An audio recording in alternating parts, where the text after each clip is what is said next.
940 বছর বয়সে মালাকুল মাউত এসে আদম আলাইহিস সালামের রূহ নিতে পারে নাই।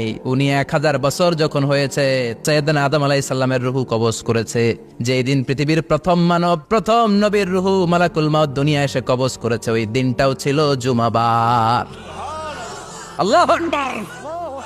আবার বিশ্বনবী বললেন, লা তাকুমুস সাআ ইল্লা ফি ইয়াউমিল জুমআহ ইযা যুলজিলাতিল আরদু জিলজালাহা ওয়া আখরাজাতিল আরদু আসকালাহা ইযা রুজ্জাতিল আরদু রাজ্জান ওয়া বুসাতিল জিবালু বাসসা।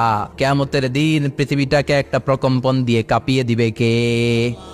মারাত্মক একটা ঝাঁকুনি দিবে আল্লাহ, পুরো পৃথিবীটা কেঁপে ভেঙে চুরে খান খান হয়ে যাবে। এই ঝাঁকুনি আর আর্থকোয়েক, ভূমিকম্প এর ঘটনাটা যেদিন ঘটবে ওই দিনটাও হচ্ছে জুমার দিন। কারণ দিন নয়, ফিহি খালাকাল্লাহু আদম, এই জুমার দিনে আল্লাহ তাআলা সাইয়েদনা আদম আলাইহিস সালামকে তৈরি করেছে।